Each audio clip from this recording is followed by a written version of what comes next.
Right, everyone, welcome back to the Hybrid Way. Today, something a little bit different. I've been meaning to do one of these for a while, but for some reason, we've not got around to it, but we are now. So, obviously, next game up in the league, Manchester United. Now, first of all, I just want to say it's just our luck. Man United, massive. They're now the banter club. I don't care what anyone says.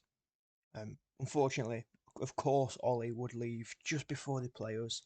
I we're hoping it's an easy 3 points away from home. Old Trafford's never a good place to go, but it did seem like if Ollie were there, then you were looking at a 3 pointer really. Not really too much qualms. I think even most Man United fans, if they aren't being too biased, would probably agree as well. But obviously that's not the case anymore. He's gone. Carrick currently in charge. Obviously, Ranić is coming yet to manage a game, which they're trying to sort his work permit out. Not sure if it's going to get finalised before the game. Obviously, it's in a couple of days' time. Kind of hoping it doesn't, to be fair. But, yeah, we'll have to see when things start out of control, unfortunately. Obviously, recently, though, Man United, coming off a good win in Europe, 2-0. You know, if you're winning a game away in Europe, you can't make any qualms about it. It's a good result. Then, obviously, following up with a terrible, terrible 1-1 with Chelsea. They must have been praying to somebody, counting the blessings, to come away from that. Chelsea, put it this way, that 1-1 was a reflection on Chelsea missing, not Man United firing.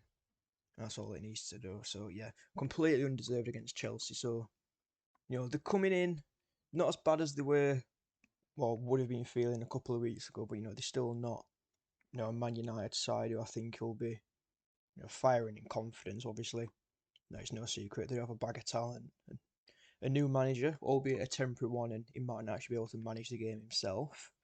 I think he's in and around the club already now. He's started to go in, so be making some little tweaks and changes, trying to get him set up a little bit. And there has been improvements. We're saying how bad that Chelsea game were, but they were still head and shoulders above where they were at a couple of weeks back under Ollie. So quite apprehensive about this one, to be honest. Obviously, I know we're coming in on some good form ourselves. Had a bit of a shock. Well, not a shock loss, but Liverpool kind of threw us off rhythm a bit with that absolute dominant thrashing. But if you look at it in isolation, before that 10 games unbeaten, it's Liverpool, arguably one at least top two teams in the world, if not the best team in the world at the minute. So, it's a game we wouldn't have expected to be winning if it weren't for that run of form, to be honest. So, bit of a leveler, knocked us back down, but, nevertheless, I think other than that Liverpool game, undefeated in 9 out of 10, I think, in league. So, it's not bad. You really, really can't complain. So just looking at some team news now, Man United do have quite a few players out. So they've got Rafael Varane who's out, he's injured. Paul Pogba injured, Cavani injured, and then Luke Shaw's doubtful at the minute. So they've got two, arguably three with Cavani potentially. We don't know what Ronaldo's going to be doing, but two or three massive players guaranteed out, and Luke Shaw, who I personally I don't rate him too much, but he is a solid defender. I don't think he's as good as people make out, but no, he is a good player. So that's three or four massive potential, downfalls for them not having them available. Obviously, they've still got plenty of talent that can come in and make up for it, but it's worth knowing about it. Up until today, I thought we'd have Bukayo Saka out, but he's coming out now. Like they might have managed to get him off in time, and it's not looking too bad. I assume he won't start just for precautions, but he's not a guaranteed out at the moment. So for us, it's pretty much going to be a full strength side. Obviously, going with that 4-2-3-1 we've been playing recently, solid. I thought. What the best thing about the Newcastle game last time out was the way we were getting players forward. Why I think in his heat map we're sort of around semicircle most of the game. He's pushing up. Tomiyasu and Tavares were constantly. Most times we had five people in their half.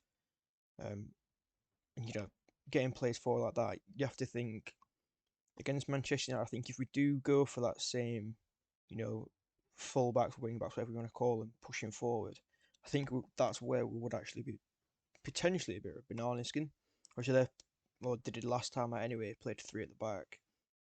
Tellez and Wan-Bissaka being that far up with Fred and McTominay, I'm not sure if us trying to use width is really going to counter that. If as soon as we get possession, Tellez and Wan-Bissaka are either going to instantly press to Smith Rowe, and then either Saka or Martinelli, whoever's on that right hand side. I doubt it'll be Pepe, but they'll just instantly push onto them. Or even if they drop back, all of a sudden, they've got five at back. They've got Fred and McTominay sitting solid in front of defenders, and then they'll have Sancho, maybe Fernandez. They'll push out wide again and act almost as if no more traditional winger and not a cam.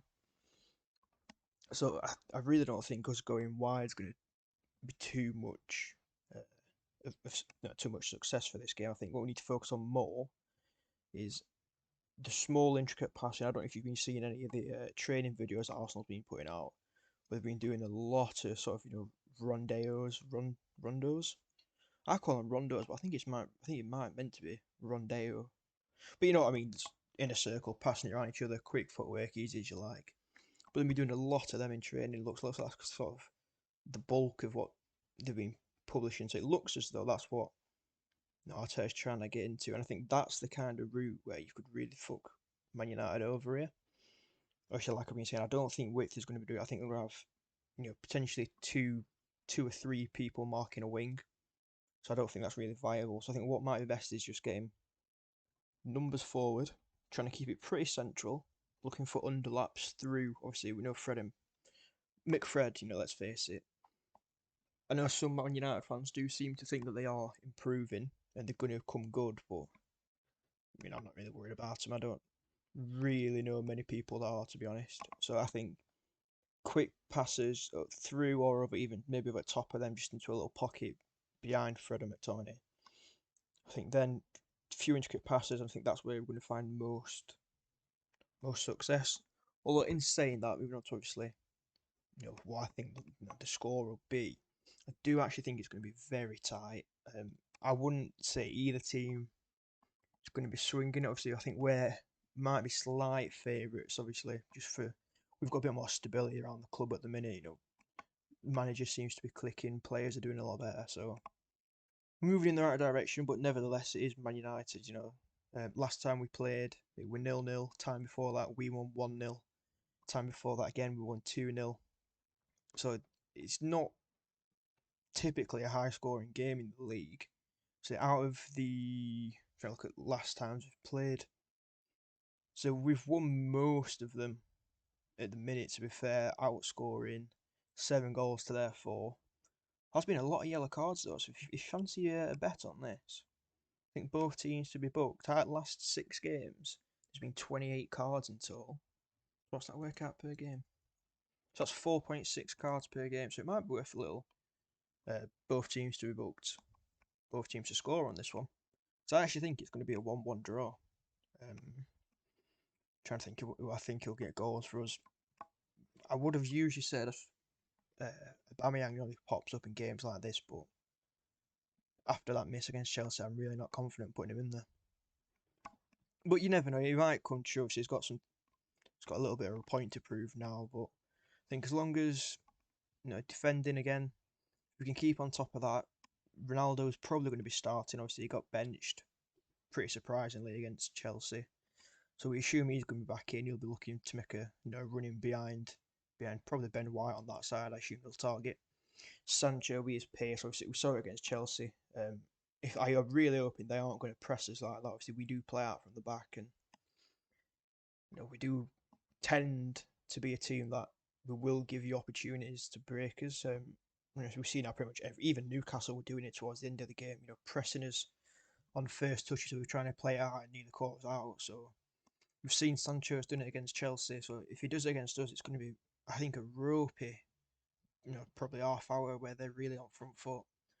But Ben White and Gabriel, they really are clicking now. Rambo's getting in on it as well. Them 3 looks pretty fucking solid to me. I've not really seen a connection between obviously them 3, Rambo, White, and Gabriel. I've not really seen them connecting with Partey and Lokonga yet. There doesn't seem to be too much communication with them. But it'll come in time, and all, it's not been a terrible defensive performance, and every game it does seem to be getting a little bit better. There seems to be some more connection and cohesion between that sort of central four, and then Rambo included five. So I think as long as defensively disciplined, obviously Tomiyasu and Tavares will probably be pushing up, but as long as White and Gabriel can keep on a line, Man United are one of them teams where they do get a lot of offsides. It's part and parcel of trying to get a ball in behind, but I think as long as we're disciplined in that, none of them switch off, start getting lazy, just not tracking either with the other fullback or centre half, or just watching attackers' runs. And I think that's their only real threat. It's obviously getting someone like Sancho or Ronaldo in behind. Maybe a free kick, obviously, if Fernandes can bang one. We all know Ronaldo can. Whipping him in as well, obviously, Maguire, Ronaldo, good headers. But yeah, I think just defensively don't switch off. I think that's going to be the main thing. And then I think to try and work it a lot more narrow than we do usually. Obviously, these past couple of games, we've been playing it pretty wide. Probably the widest I've seen in recent times, to be fair. Probably since we had Walcott and Oxlade-Chamberlain going back, 5 seasons ago? 4 or 5 at least. That's probably the last time I can remember us really working width like we are at the minute. Hopefully, we'll be wrong. We'll know that's why Arteta's getting paid the big bucks, unfortunately. But yeah, so I think keep it narrow, try and watch for their counters, and I think that'll be our best route to victory. Although all in all, I do think the shares are going to be spoiled. I think it'll be a 1-1. Love to know what you think about this one. I think it is going to be pretty polarising. I think both sets of fans are going to be pretty optimistic, and probably rightly so, to be honest. I mean, both clubs do seem to be on the up, so it's going to be a good game. I think it's going to be intense, it's going to be feisty as always, but really looking forward to it. So, yep, that's my prediction or preview for it. I'll be doing a follow-up video, obviously, after the game to discuss whatever happens. Hopefully, it'll be a good one, not a rant. But cheers, everyone.